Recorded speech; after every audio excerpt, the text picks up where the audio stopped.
खबरों के सिलसिले को आगे बढ़ाते हैं। गुजरात से काशी चौधरी की रिपोर्ट के मुताबिक डीपीओ गुजरात सैयद असद मुजफ्फर की ज़ेरे क़यादत गुजरात पुलिस का मंशियात फरोशों और नाजायज असला बरादरों के खिलाफ ऑपरेशन थाना डंगा ने 21 बोतल शराब, 2 अदद कैन, 10-10 लीटर शराब और 1 अदद पिस्टल 30 बोर बरामद कर लिया।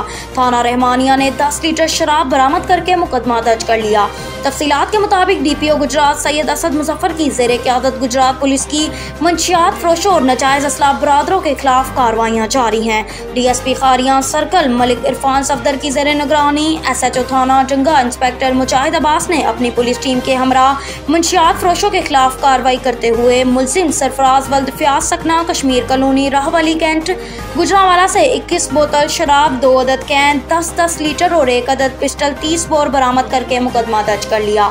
जबकि एसएचओ रहमानिया एसआई जुल्फकार ने अपनी टीम के हमरा मंशियात फरोशों के खिलाफ कार्रवाई करते हुए मुलजिम अली हसन वल्द खालिद सकना टिब्बी चीचियां से 10 लीटर शराब बरामद करके मुकदमा दर्ज कर लिया। अब तक के लिए इतना ही। मजीद खबरों से बाखबर रहने के लिए विजिट करें हमारी वेबसाइट readnews.pk।